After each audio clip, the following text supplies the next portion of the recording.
ત્રણોલ ગામમાં ખેતરના છાપરામાંથી ₹2.30 લાખનો વિદેશી દારૂનો જથ્થો ખંભોળત પોલીસે ઝડપી પાડ્યો।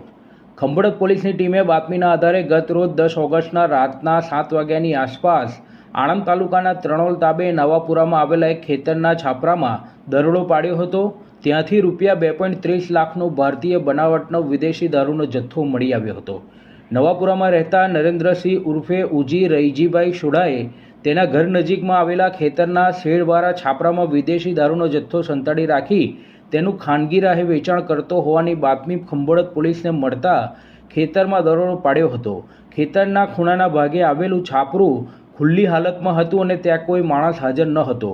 ₹2,30,400ની કિંમતનો ભારતીય બનાવટનો વિદેશી દારૂના કુલ નંગ 1,152 નંગ બોટલ મળી આવી હતી। જે પોલીસે આ દારૂનો જથ્થો જપ્ત કર્યો હતો અને બુટલેગર નરેન્દ્ર ઉર્ફે